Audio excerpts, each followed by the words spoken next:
Welcome everybody to the LinkedIn for B2B Growth Show. I'm your host, Michelle J. Raymond. This episode is going to be one of lots of different celebrations for me.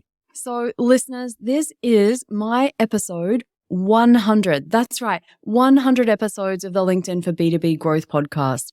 I appreciate everybody that listens weekly. This is something that I've come to learn about podcast listeners.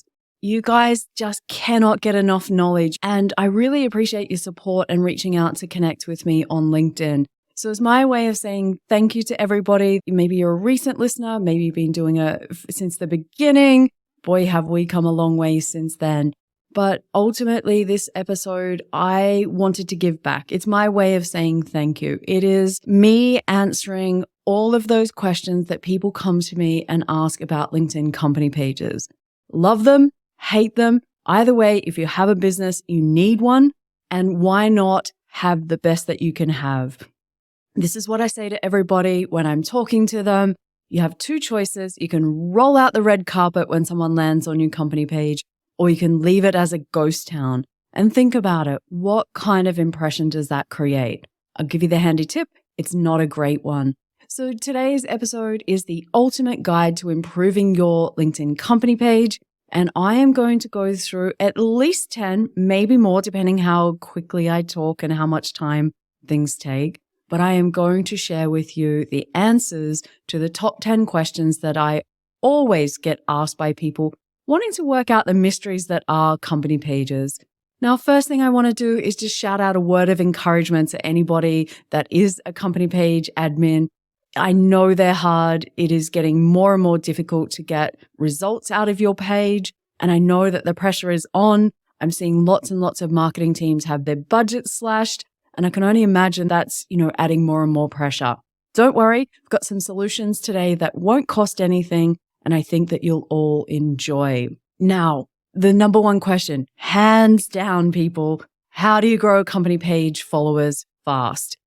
Everybody knows that if you're going to build a community, you need followers over on your page as the starting point. Now, every month, LinkedIn gives us 250 page invite credits. They come out on the first of the month, and then they expire at the end of the month if you haven't used them. The cool thing is, if you send out the invite credits, which if you go into page admin view, in the top right-hand corner, you'll see grow your followers. And by clicking on that, it opens up a bunch of filters, which I encourage you to use. Those filters allow you to target your first degree connections to invite them to follow the page. Nowhere on LinkedIn, and I'd say probably outside of LinkedIn as well, nowhere does spray and pray work. This is why you have filters to use when you use those invite credits up. It could be by location. It could be by the company that they work. It could be by industry or even university or schools that people have been to. Those filters are there for a reason. Take the time to go through and think, would this person that I'm connected to really be interested in what I'm offering in my company page content?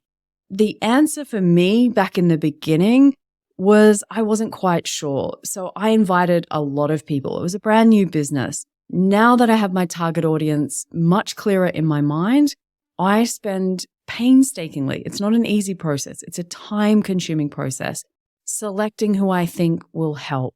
Now, I've collected over 16,000 connections and followers on LinkedIn, and a lot of them have come from when I started working on LinkedIn about 10 years ago in the beauty industry, selling raw materials and ingredients. That audience isn't particularly interested in what I do now. So it almost comes across as spam if I send out invites to people who may or may not be interested. I'm going to say it's probably may not be, most likely. And that's okay. We don't want everybody to be part of our community. We want to show up and really add value. Now, I have created a YouTube video which dives really deep into this topic. And so I'm going to put the link for that into the show notes for people to really dive deep into this section. But the other thing that most people don't realize, yes, you've got your 250 page invite credits, use them or lose them, as I said. Did you know that employees, so anyone, even if they're not a page admin, can invite 30 of their first degree connections to come and follow the company page without being a page admin. Your employees are going to have far more connections than the page, especially when you're starting out. If you don't start approaching LinkedIn as a team sport and create your LinkedIn dream team where everybody works together, not just the marketing team, not just the sales team, not just the business owner. If I had $1 for every time I say, have you asked your customer service team what the frequently asked questions are? That makes amazing content. People go, oh, it's not their job.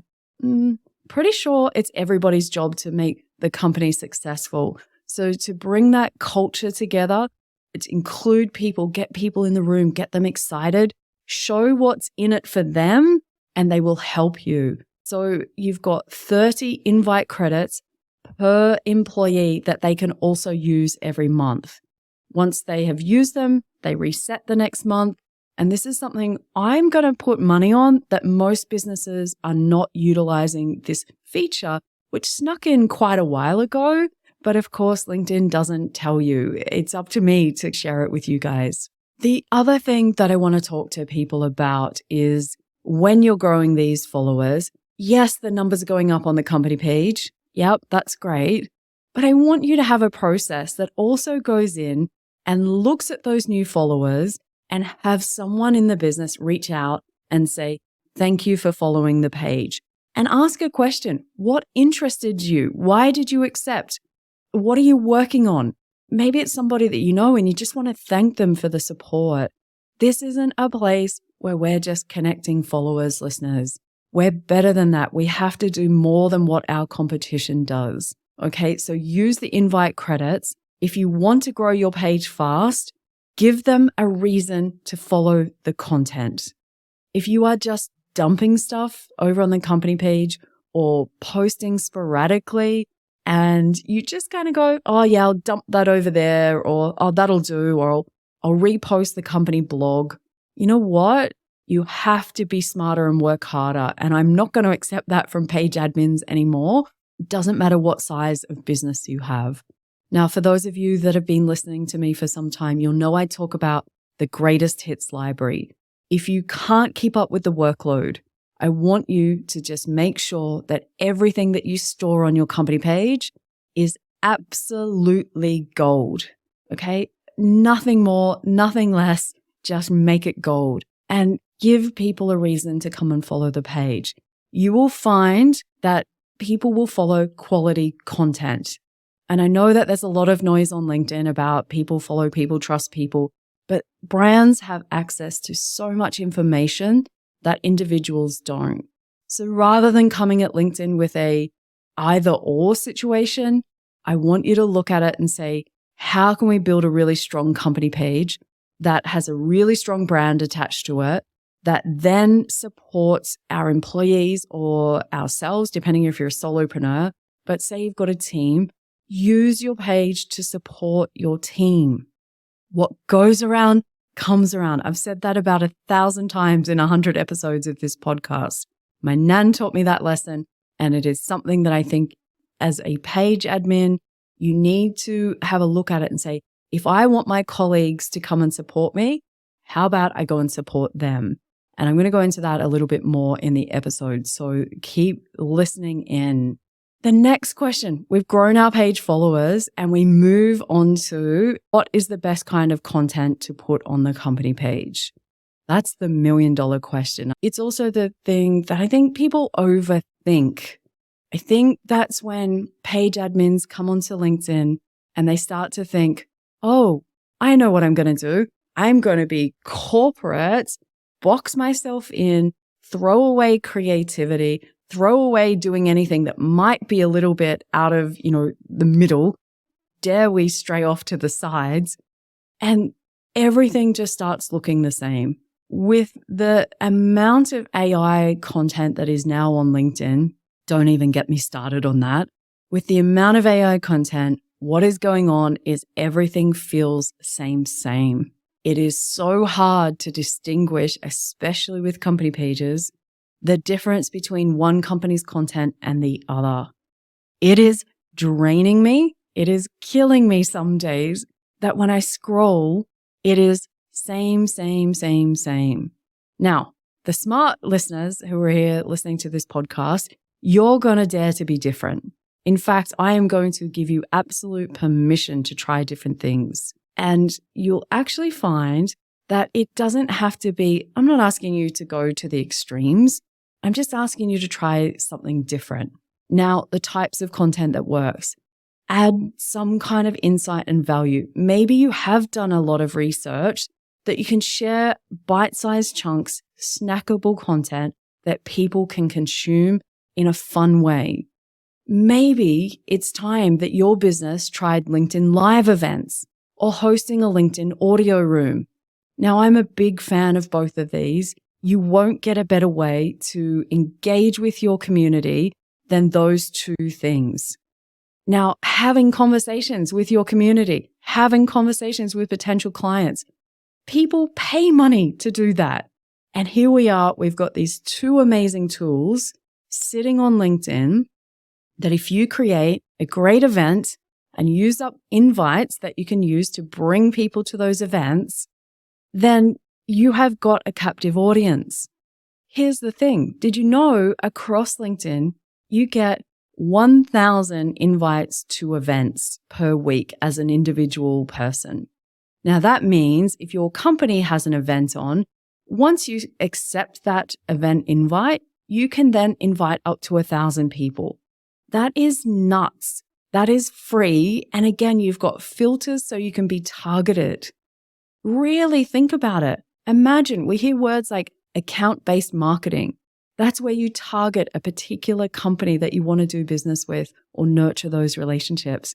And here I am saying you've got access to invite them. You can use those filters and you have a high chance of them turning up if you're putting on a quality event. Now, what I can tell you in my experience, the very first event is probably not going to be the best quality. If you need some help on how to do a LinkedIn Live for your company page, please reach out to me on LinkedIn. Let me know. I've got an article that I wrote a little while back, which will step you through some of the ways that you can set your event up successfully and manage the third-party streaming apps and LinkedIn on your company page. It's a bit tricky the first time. I'm not going to lie. I actually forgot to press go live, which meant for the first 15 minutes, we were talking to ourselves. So I share this because the first one can often be a little bit rough, but if you persist with it, you are just going to have winners. And so for me personally, I think that LinkedIn audios, especially, are really an untapped resource. I think that they're getting quite high numbers show up to these. I wasn't expecting it. We had the big Clubhouse thing for a couple of years and now it's Clubhouse who? But LinkedIn have silently and steadily, as they always do, late to come to the party when they put something out. I think because you've already got an existing community, then you can leverage that. And it's quality over quantity in this case. Is there a few things on LinkedIn audio I wish would happen? Absolutely. You can't record them officially using LinkedIn. I know that there's lots of workarounds, but I don't want to go into that today. Let's talk about, should employees engage on the page and does it look lame? I have to laugh when I get asked this question. I'm going to tell you a little story so you think about it.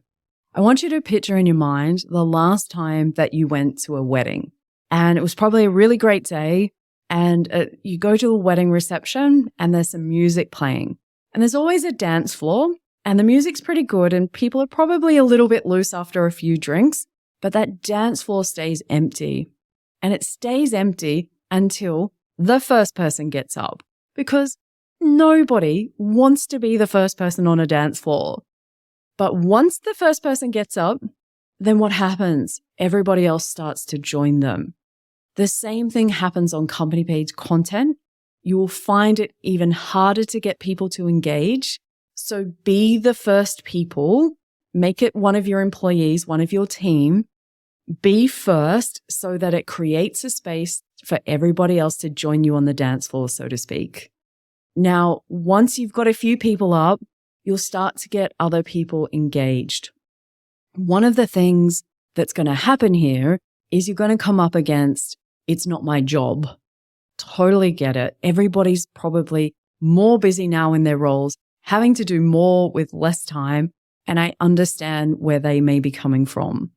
What's happening here is they don't see the value of what's in it for them. So it's your job to show how what they're doing and what you're doing together helps all of you overall. It's this simple. Businesses that attract more opportunities, they have a higher chance of winning those opportunities because they're in it to win it. And the more you win, the more money comes back in the door. And it's just this vicious cycle. You've got more money to spend on things. You know me, I'm a B2B salesperson at heart. So for me, I don't see the point in doing things unless there's a dollar figure attached to it somewhere. You have to get your team involved. We know now more than ever that LinkedIn posts are not showing in the homepage feed. It's tough. But what you can do is if your employees start to engage on your company page posts, here's the cool thing that's going to happen. Some of their connections will see that they've commented and maybe be drawn into that conversation. So don't underestimate. In fact, you must find a way to get the whole team engaged in your company page. Lead by example is my simple answer for this one. Now, before I go on to my next tips, I just want to tell you something else exciting that's happening. It's not just the 100th episode of the podcast. It is also nearly time for me and Lynette Johnston, who we co-wrote Business Gold, Build Awareness, Authority, and Advantage with LinkedIn Company Pages. The second edition is coming out on November 16. We have spent the last little while updating Business Gold because there have been so many changes since we released that in 2021. If you are looking for an easy to read resource to get the most out of your company page, then stay tuned and make sure that you follow along on my content on LinkedIn, and you will see when it comes out, and you can buy it off Amazon.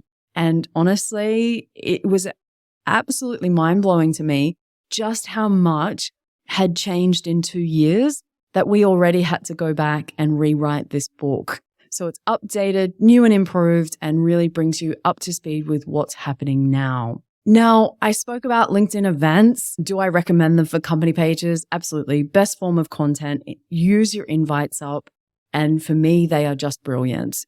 The other factor about why I encourage LinkedIn events is because you can repurpose the content that comes out of them, especially LinkedIn Lives. They are a goldmine. Think about it. You capture people in the moment speaking on video, no rehearsals. And I find when people are in their zone and they're just talking and things just come out, and you get such great clips that you can then make shorter clips, 60 seconds to 90 seconds, somewhere around there, that you can then reuse as content. Not only that, you can turn these things into newsletters, the content that comes out of it. You can turn them into other short form posts. There's so many ways that you can repurpose events. If you are looking to build a mailing list, hey, why not host a registered event on LinkedIn?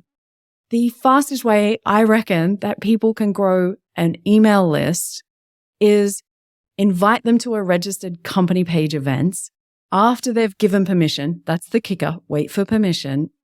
After they've done that, you can then add them to your mailing list for follow-up afterwards. This is an advantage of the company page that's not available over on your personal profile events. So imagine this. Your strategy is create a registered events, invite 1,000 members, your personal connections to these events, get the team to do the same, have a runway of a few weeks. Can you see where this is going? Are you with me? You can see how quickly you could build that mailing list. I don't think that very many people use this strategy on the platform. And this is one of those things when you are blinded by the fact that people keep saying to you, your posts aren't seen in the home feed. You don't get as much reach as a personal post. Go and build on personal brands. Yeah, that's all well and good until what happens if those personal brands leave your company? Small problem.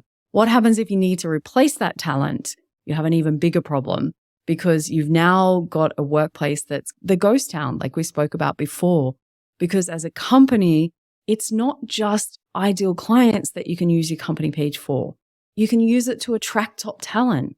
You can also use it to make sure you can find other supply partners. Maybe it's logistics partners. Maybe it's legal support. In any industry, it's not just your company and your customers that make that industry up. Go bigger, go broader, become an industry hub, not just so narrow-minded on using your company page as somewhere to try and get customers. That's one part of it, but stand out and be an industry hub. And of course, the customers will follow where the people are. Let's move on to something else, which I love, and I know not everybody else does. So should you start a LinkedIn newsletter for your company page? My answer to this question is yes, but it depends. There's always a disclaimer in these things. If your page is brand new and you have under 1,000 followers, I want you to just hold back for a little bit. I want you to spend some time to create content, build up your numbers, and get your systems and processes in place, i.e. responding to people that comment on your company page religiously, never missing them, good or bad comments, you're always in there and doing that. If you want a great example of a company that does this, 5-star rating, SEMrush and their team, it doesn't matter where they show up, they are responding to comments as that company page everywhere. And it's just a brilliant example, and one that we included in Business Gold to show people it's important that company pages are responsive, no different to if someone comments on a personal post. Now, the company page newsletter for me, why are these brilliant? If you've built up your page following and you're over 1,000 and been going for a little while, what can happen is you'll start to realize you need different ways that you can reach people. Now, one of the cool ways that you can do that is you can build up subscribers to your newsletter on LinkedIn. Now, depending whether someone's got their settings turned on, it might be delivered to them in the feed on LinkedIn. It could be sent to their inbox, or it could be sent to their inbox off LinkedIn. We've got all these ways that these newsletters are sent. Why do we care about subscribers? Every time your newsletter goes out, every subscriber gets notified. Think about that. We can't do that with our posts. When we post content, it goes to a small percentage at best of our followers. Imagine if you built up your newsletter subscribers and it goes to every single one of them, as long as their notifications are turned on, every single time you send out a newsletter. Now, as with everything, newsletters have to be valuable. If you are creating a newsletter because Michelle on the podcast said that you need to go and build subscribers, and that's your whole motivation, I'll give you the handy tip. You are going to lose them just as quickly. But if you wholeheartedly go in with the motto and mindset of being of service to your community, guess what's going to happen? They are going to be paying you back big time. And so you can create them on a particular topic. You can create newsletters and make them like a traditional newsletter with a around the grounds, what's going on, here's where we've been. Some photos of your employees is hands down always going to be the best content to include in there. Show what you've been up to. Great way to give an inside view. Show us what's behind the curtain, Wizard of Oz style. And then also it can highlight some of those values that your business, maybe you're out supporting the community. Now, don't do it because you want to look good. You have to live those values just as much. These are the kinds of things that are really cool. You're a solopreneur and you want to know how much time you should spend on your company page. This would have to be right up there in the top 5 questions. My simple answer is this. On LinkedIn, and if you have limited resources and are managing this all yourself, you are going to put most of your time and effort into your personal profile and content posted via your personal profile. You are going to set up your company page. You are going to pay attention to setting up that company page, and you're going to do a really great job, because if someone goes from your profile because they've enjoyed your content personally and they're thinking about working with you and they just want to know, are you a real business? Are you legit? People have all kinds of perceptions of solopreneurs. If you go across to their company page and it's professional and you can't really tell the difference between much bigger companies, people then make a lot of good assumptions about your business. Now, you are going to just keep it ticking over. I don't care. Maybe it's one post once every couple of weeks. Maybe it's one post a month. Here's a cool thing that you could do. You can also take your best performing personal posts. You're going to want to write this one down. Take your best performing post personally. You're going to use the little identity switcher, which is in the corner of your post down the bottom, and you're going to switch it to say company page, and you're going to hit repost. And it is going to put a copy of that post over on your company page. Ta-da! You have just got more bang for your buck out of your post. So now that piece of content is working together and you haven't had to do double the work. If you are not taking advantage of this strategy, you are missing out on opportunities. Now, I don't want people to go, oh, but when you repost, it doesn't go that much further, or the analytics don't show up on the company page. They'll show over on the personal side. Stop worrying about those kind of things. Think about what is the impression that you create for people when they arrive on your company page. And if they see all of these great posts, and it works for employees as well, this isn't just for solopreneurs. Take your best employee posts and bring them over onto the page. And who doesn't want to see that the company is acknowledging the work that we've done? Think about it. You have to keep bringing the teams together, right? So use the page to highlight the person, use the person to highlight the page. And I'm going to keep going over and over and over this thing again and again. And one of the cool things that I want to talk about as well is, should you or should you not use the boost function for posts? Now, the boost function is the fancy term for saying, would you like to pay for your post to be seen by more people? It is really easy. People tell me it's very similar to Facebook Boost. I haven't used that before, but people tell me it's really simple. Now, here's what's going to happen is you will use that and think, if I pay a couple of $100, then I'm going to buy my way and I don't have to do all of the work. Unfortunately, it doesn't work like that. If you don't have a target audience in mind, you don't know what kind of content resonates, you don't know what kind of language you should be using, you don't really have your products and offers and services all in line, that is just making a donation to LinkedIn. Now, if you want to donate to LinkedIn, how about you just send it to me instead? Because I will save you money by telling you Boost is not probably the right option for 99.999% of businesses. That's not to say our friends at LinkedIn aren't going to be promoting that more and more. I've seen one LinkedIn Live that I'm registered to attend so I can stay up to date on this whole feature, and I'll come back and share with you guys. But ultimately, what's happening is you have seen that posts are dropping out of the feed, and now all of a sudden LinkedIn are promoting how to use Boost. No surprises.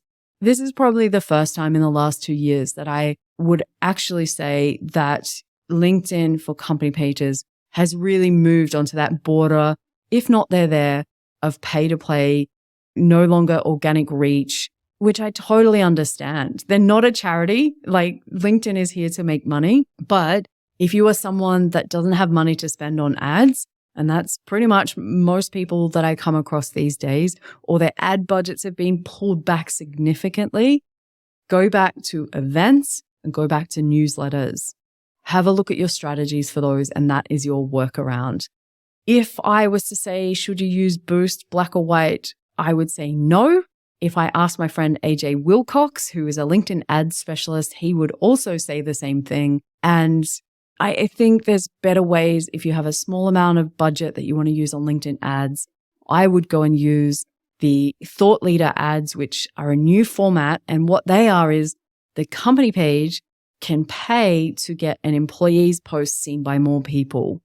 Now, if you have someone that has created a really great post and you want to make sure that it gets in front of your ideal audience, go and explore those things and reach out to AJ if you want more details, because I think they're brilliant. And I think that we'll see more of that in the future as that becomes more and more popular, is what I'm predicting. Now, I'm covering a lot of stuff here on company pages. It is my topic of choice that I absolutely love. And one of the opportunities that's come to me because of company pages, I want to share with you, because I am heading to social media marketing world in San Diego, February 18 to 20 in 2024. And I can't wait because I'm going to be sharing about strategies on how to use LinkedIn company pages to grow your business. Now, if you are in the US and you are a podcast listener and you are going to be attending that, or maybe you're coming from overseas, shout out to Sarah Clay and Louise Brogan, who are coming all the way from the other side of the world. I can't wait to meet up with people. If you are going, I do have an affiliate link that I would love for you guys to use. Reach out and connect with me on LinkedIn and I will share that. But I really want to meet as many people as possible, especially podcast listeners. I don't know who you are. I don't know where you are. And it would be so brilliant to get the opportunity to meet people. So if you're in the US and you are thinking about going, please let me know on LinkedIn, reach out and say, hey, I'm going, so that I can make some time to meet up with people. Safe to say, I'm a little bit excited about doing that. Well, let's get back to the questions that we have. So we're not going to use boost function. How can you stop people from showing up on your company page that don't actually work for the company? Oh, this is one of the biggest problems that we ever see on LinkedIn for company pages. And it's probably one of those things that's the bigger the page, the bigger the brand, the more annoying this is. Because I would say at some point it gets out of control. So for instance, let me explain how this works. Any person can create a LinkedIn profile and they can go to update their work experience and they can say they work for any company in any role without any verification process. That's mind-blowing, right? Think about it. I could go right now and add LinkedIn into my work experience section. So I could go there, add LinkedIn. I could give myself a title of CEO, and they have no way of stopping me actually doing that. And this happens everywhere. The Microsoft company page, I think, shows more employees than actually work at Microsoft. This is how big the problem is. And it's not easy to fix. You can't just make them go away. You have to reach out to LinkedIn. You have to fill out a form and ask them to remove the offending people, share links to the profiles, etc., etc. Now, this isn't easy. Anything with LinkedIn help right now at this point in time while we're recording the podcast, it's probably a week to 2 weeks before you're hearing back from them at best. I don't know what's going on. Maybe it's because the platform has just rolled over to 1 billion members, which is just, again, mind-blowing as far as that goes. But this is one of the problems that you have. So as a page admin, I will put the link for the form that you need to send out and complete to get these people removed from your company page. We're starting to see some employee verification processes on LinkedIn. If you have a company that has more than 10 employees, you can add your domain to the company page, and so that people don't have access to the My Company tab, which I'm going to talk about in a second. So there's lots of things going on there. I know it's frustrating for people. I know most people wish they could just fix it themselves, but it's really a challenge and not something that's easy. Showcase pages. This is the next thing that comes up. Do you need one? Should you have one? What makes them different? So a showcase page has been designed so that if you have a company page that acts as, let's call it the umbrella, so that's everything to do with your business, underneath that, you can have what's called showcase pages, which highlight particular business units or brands within your business. So I use the example, I used to sell raw materials and ingredients in the chemical industry that would go into skincare and beauty products. Now, I worked for a company, so we would have the company page up there, and then I would sell beauty products, but my teammates would sell things that went into food, things that went into agriculture, things that went into health products. There was such a wide range. Now, the audience that wanted to know about beauty products were not interested in any of those other areas, and vice versa. If we ran all the content through the company page, it would mean if you had massive departments, then the beauty people would say, why do I keep seeing the industrial stuff? Why do I keep seeing food stuff? I'm not interested, and they may unfollow the whole page. So by having a showcase page, you can run them as mini company pages that are still affiliated back to the main page. But this then creates more work. So if you don't have resources, don't go and do it. This is the thing. Do not create showcase pages if you do not have the resources to keep up with inviting people, creating content, etc. The main difference with the showcase page is you cannot have employees linked to a showcase page, i.e., that means that they can't go and update their LinkedIn work experience section with a showcase page. So brands don't show up that way. Don't know how I feel about that. Sometimes I wish they would change it, but ultimately that is the limitation of a showcase page. I use them differently. I use a showcase page, for instance, for this podcast. So if you go onto LinkedIn for B2B Growth, podcast is a showcase page.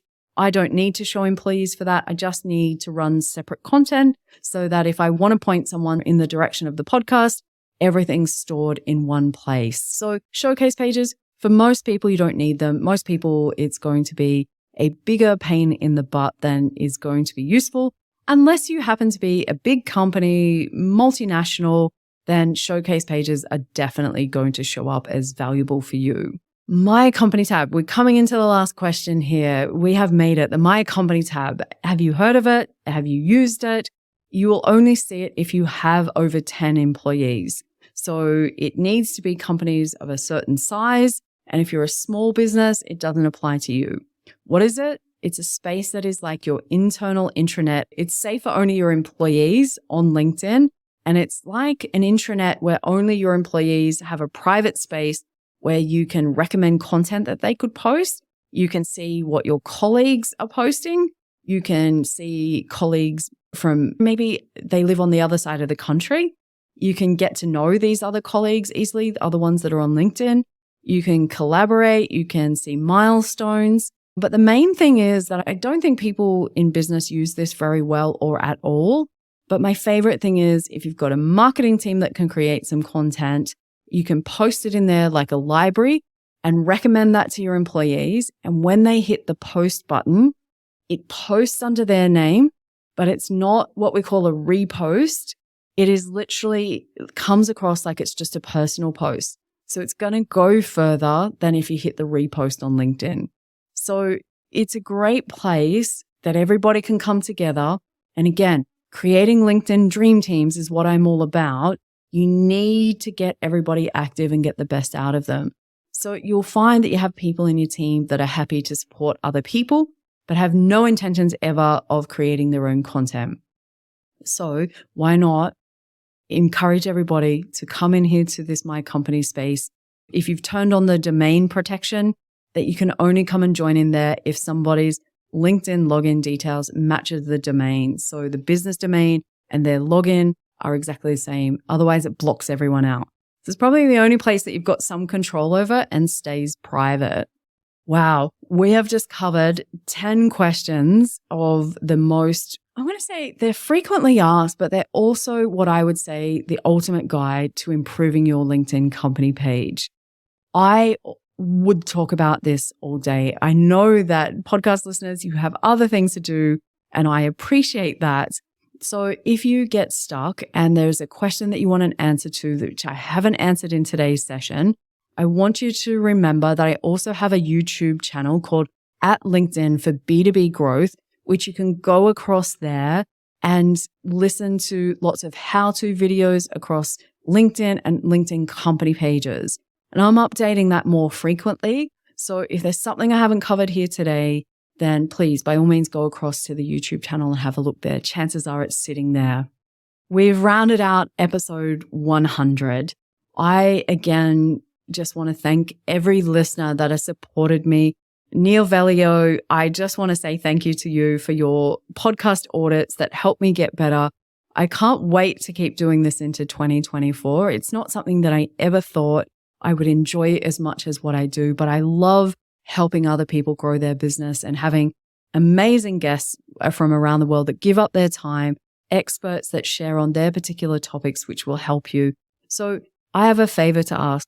If you have enjoyed this podcast, if you're on Spotify, it doesn't take a lot to hit the rating of 5 stars. Or if you're on Apple, I know it's a bit complicated on how to write a recommendation and a review, but I would appreciate people that would take a moment to do that. And of course, our Android listeners are on other platforms. I appreciate you just as much. So on that note, I'm going to wrap things up. They are my ultimate guides to getting the most out of your company page. Don't forget, coming out, we have the 2nd edition of Business Gold, which is the updated, new and improved version so that you're across everything. So it's been fabulous as always. And until next week, cheers.